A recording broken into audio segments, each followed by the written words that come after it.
Okay, welcome back. So much good news this week. Firstly, Alex is back. Obviously. Is that the biggest news? No, England won. Yeah. The Six Nations, 1-0. That's brilliant. Yeah. And on the Friday, Wales did us that favour. Fantastic. They win against Ireland in a thriller. Probably was the best match of the weekend. Yeah, most competitive game of the weekend, I think, is... there's still patches of that game that were very average. But I think in terms of the way Wales played, it's nice for them to actually get a performance out there. It was massive for Wales, that performance, I think, more than anything else. Yeah, I agree. And I think those players that were sort of penciled in for the Lions before the Six Nations started, had a dip in form, actually have put their hands up and gone, you know what, don't forget me. Absolutely. George North, outstanding. Go on, we'll start on the Wales. I wasn't going to start on the Wales game, but hey, because we are kind of England rugby analysts, but we do talk about all the others as well. So let's talk about Wales then. So you think individually some performers stepped up there? Yeah, I think George North was outstanding. Had a very, very, very quiet Six Nations by his standards. I think part of that is lack of ball. He hasn't been getting on the ball as much as he normally is, but he was really keen to look for work in that game against Ireland. On the Welsh commentators and on Scrum 5, etc., they were a little bit annoyed that it took that kind of kicking to get him and the Welsh guys really firing. So they're a bit worried that there's a psychological element there, that they need this kind of big push to get that performance out.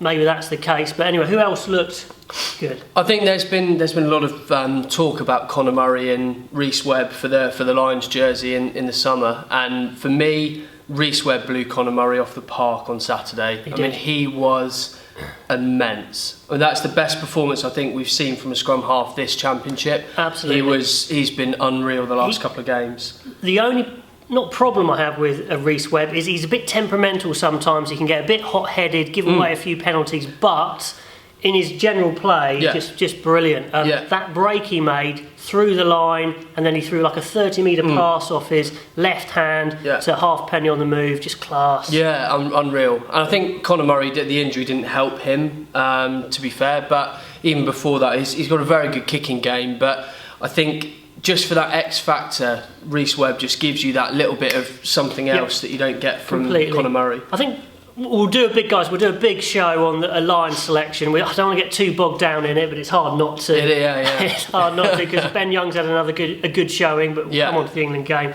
So we will do a massive video on line selection, Lions Rugby Analyst we'll call it, and we'll get stuck into that. But that was huge, massively disappointing for Ireland. They came down with all their hopes and it just went wrong. And what I'd say, Alex, was even though everyone's saying a brilliant performance from Wales, and it was, and they deserved to win, Ireland nearly got back in that game. I mean, if they'd scored that driving maul, which was rightly given as a penalty, they'd have been ahead, they'd been back in, and they were hammering away at the Welsh line for ages, and they didn't get over, and that was a massive turning point. So it was actually a close game, but Wales overall definitely deserved the win. Yeah, no, I completely agree. Okay, go on then. On to the main event, possibly. That set up the way for England to win the Six Nations, and didn't they half? I think that, for me, that's one of the best performances this England side have put together under the last kind of 18 games under Eddie Jones. I thought they were outstanding from minute 1 to minute 80. I thought they were superb. It's the execution that was so good in that game. Clinical. Clearly the opposition, they didn't turn up, they didn't have to fight, they didn't have the same kind of problems to solve, but on pure execution it was absolutely sublime at times. Oh yeah, immense. They were superb. I think from 1 to 15 and the bench, they were just it just kept, their momentum was just kept rolling all the way through.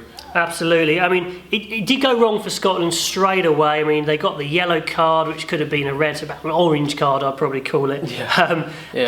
And they got mucked up. All their playmakers kind of went off. Some of their key players, Hogg, etc. But my goodness, they didn't have meltdown as well. Yeah. And I would actually raise another point, which other people haven't mentioned, is their actual subs on the bench were very poor. Not only that they came on and didn't play that well, but you had Weir covering 10, but he doesn't really play anywhere else particularly well. No. But if Russell was still on, you wouldn't replace Russell. No. So they had to put Weir somewhere rather than move Russell, who's probably more versatile. So that was weird.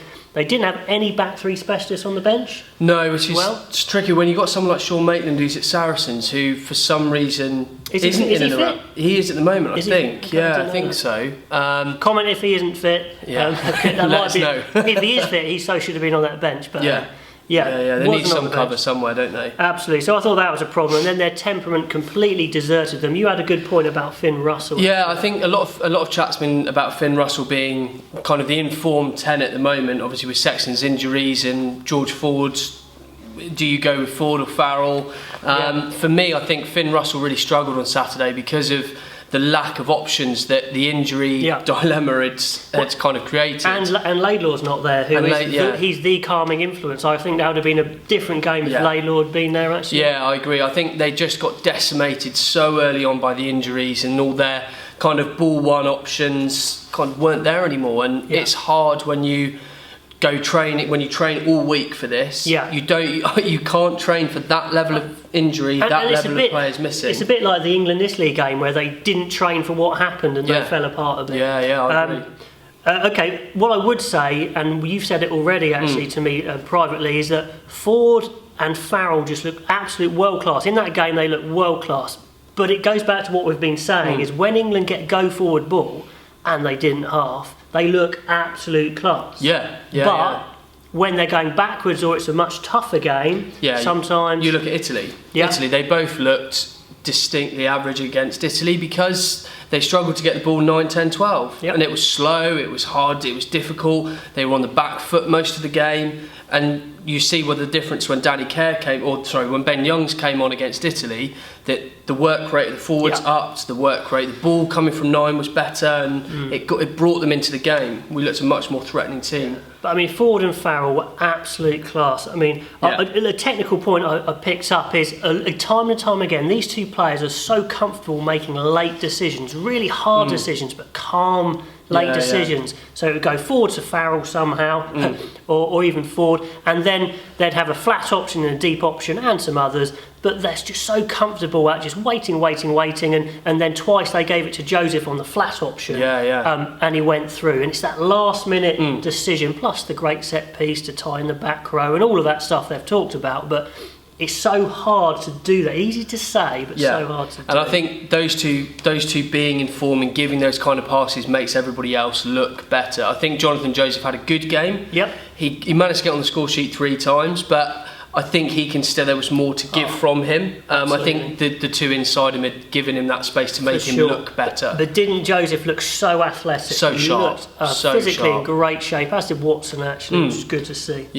Another technical point, Alex, actually, which is why England's game was so spot on, is they nailed almost everything. And I think the epitome was actually Danny Care's first try. That line out, I watched it again, and it was so clever. Because, George threw, and then they set up the dummy drive. Billy Vunipola pops out to the right. Fine. But then I noticed George throws and then gets on his bike onto Billy's inside shoulder. He'd have walked in for a try. And then they had Care and I think Farrell as the two flat outside options. And of course Billy as the ball carrier. Almost impossible to defend against. Perfect execution, great try. Anything else you want to add from that game? For me, I think some of the IRB need to have a look at these these video replays. You look at the England-Scotland game for a prime example with the yellow card at kind of minute and a half in. It was almost 5 minutes before they made that decision. For me, you watch the replay once, you go. It was clear. It was an easy decision. That's the thing. You go. Has his legs gone above the horizontal? Yes, they have. So you're looking at yellow or red. Has he landed on his shoulder or his head? Landed on his shoulder, yellow card. Has he landed on the head? Yes, he has, red card. For me, that's a 30-second decision that they strung out for 5 minutes. I don't know what they keep looking at. I just think they're a bit worried. On the TV, the umpire, the referees, they don't want to get it wrong. So they're taking super a long time. But I think they would be the first to get criticised if they got the decision wrong. It should have been worse. But that's why you've got your disciplinary panels in there after the game for stuff that they miss. So. And the other thing about a game like this is it's very easy to say, all the England players are now amazing, they all had great games, and a lot of them did, don't get me wrong. But again, because it was such go-forward ball, it was easier to do that. Don't take away from the execution, but against Ireland, the sort of pressure on the tackle, the ruck, the line speed of the Irish is going to be completely different. Yeah, and it's in Dublin, and they've got nothing to lose. So that's the Irish love to spoil a party. Oh, absolutely. So that'll be a really interesting... It's more psychological. I saw Eddie Jones had said in the media the other day that actually it's going to be... They've got the psychological advantage over England. I don't think so. I think it's about even because they're at home, but England are going for a world record and a Grand Slam. They're going to be super motivated. Ireland aren't really going for anything apart from pride and spoiling the English party. Yeah. But they're at home, so I'd call it even, to be honest. One thing I would say, actually, now I want comment. We've had loads of great comments on the last video. Keep commenting. We bash Hartley a little bit here.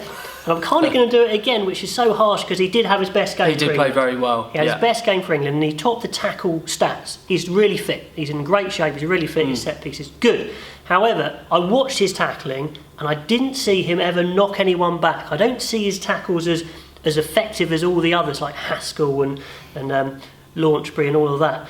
He kind of dives and kind of wraps people, but I don't see it being an aggressive tackle. Maybe he's scared from his bands and stuff. I don't know. I think for me, he's very fit, but he's not got the same size. He's not got the same physicality as the others do. I just don't see the impact he's having. Jamie George is physically big, whereas Dylan Hartley is a very physically fit bloke, but he's not. He's physically fit because he hasn't had to play for his club for a year. That's true. That's true. I don't want to knock him too much because I tell you, off the pitch, he's been amazing. All the reports are saying he's a great captain, a great leader of men. The guys really respect him, and that's kind of his strength.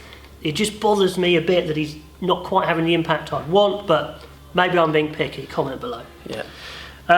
Go on. I tell you what, from one of those comments on the last video, Alex, we were talking about the ruck and no ruck. And I said, I don't think the law's going to be changed. I don't think it's a massive issue. I don't think it's an effective enough tactic. And in the Ireland game, Ireland-Wales, we saw O'Brien kind of prove me right.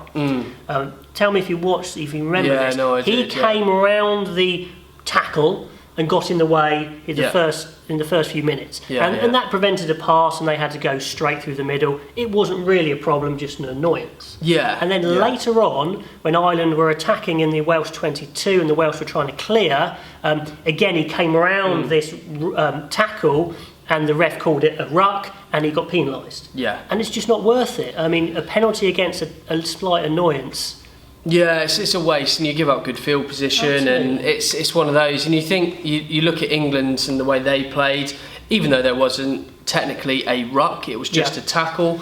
They still formed the defensive line. Line speed is excellent. Put the Scots under pressure. You don't need to do it. I just don't think it's worth it. And I loved Wayne. We both thought Wayne Barnes had a great game. Super. And I love the way he responded to that. When O'Brien goes, can you tell me if it's a ruck or a tackle? He goes, no, you decide and then I'll make the call. I can't be calling that all game. No. So they've got enough else to watch out for, I think. Absolutely. Okay, so that's our take on the game. Please comment below. It was just a fantastic weekend of rugby. I just loved it.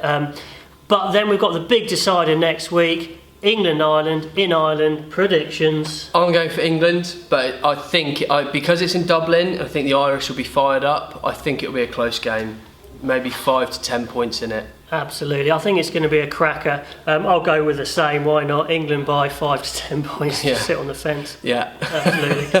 Okay.